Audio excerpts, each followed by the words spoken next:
Welcome to SilkLogic's Small Business Daily Podcast, your go-to source for the latest on artificial intelligence and automation tools, news, and real-world success stories. Today, we're diving into the trend that's putting artificial intelligence back around your neck, the return of wearable tech, and sharing how one company turned a vendor shutdown into an open-source win. Let's get started. First up, artificial intelligence pendants are back in the spotlight at technology shows, aiming to record life's most important moments or take notes, hands-free. After early efforts fizzled out because of battery and privacy issues, new gadgets from Lenovo's Motorola and startups like Bee and iBuddy are pitching smarter, lightweight devices for business people on the go. These wearables act as digital assistants, manage calendars, and keep reminders. If you're running between meetings or trade show floors, this means time saved and fewer notes lost.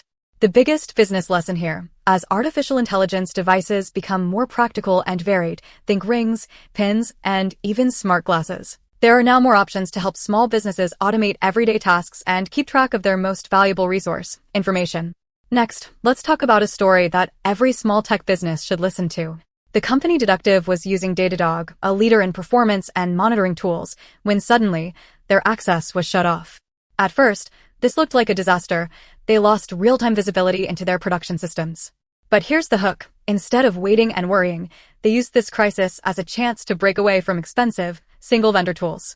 Deductive switched over to an open-source stack, using Prometheus for metrics, Tempo for tracing, Loki for logs, and Grafana Cloud to bring it all together. With the help of artificial intelligence-assisted development tools, they made the move in just one day. The impact?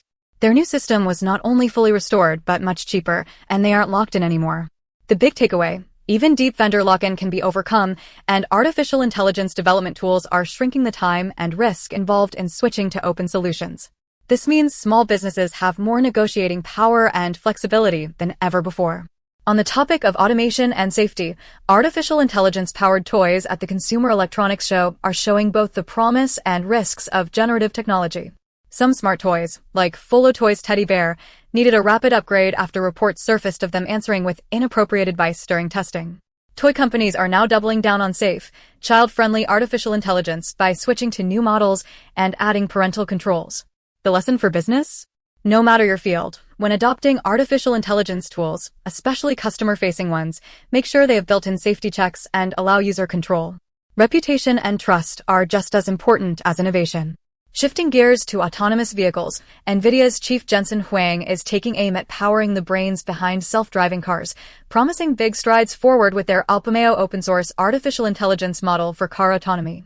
Rather than making cars themselves, NVIDIA is becoming the tech supplier for major car makers, hoping to see fully autonomous cars, called robotaxis, hit the roads in the next few years. Tesla's Elon Musk responded with confidence in Tesla's own approach, but the takeaway is clear. Competition is driving faster progress, and businesses connected to vehicles, like delivery or logistics, can expect smarter, safer driving platforms soon. For small fleet owners, keeping an eye on artificial intelligence partnerships in autotech could offer a big competitive edge. Last up, the global artificial intelligence chip race is heating up. The United States is granting licenses to companies like TSMC and Samsung so they can keep sending chip-making tools to China, while NVIDIA is working to get its cutting-edge H200 chips shipped overseas. However, new rules mean Chinese companies need approval before buying these chips, and NVIDIA now asks for full upfront payment. For small businesses relying on cloud artificial intelligence, this means chip supply is still tight and prices may remain high. The upside? Watch for new entrants or alternative hardware, as global supply chains are driving innovation and efficiency. That's a wrap for today's stories. We've seen how artificial intelligence wearables, open-source migrations, smarter toys, and driverless car tech are shaping the future of businesses large and small. Be sure to subscribe to SilkLogic's Small Business Daily Podcast so you never miss an episode. Visit our website for more details and a full list of today's stories. Thanks for listening, and keep innovating.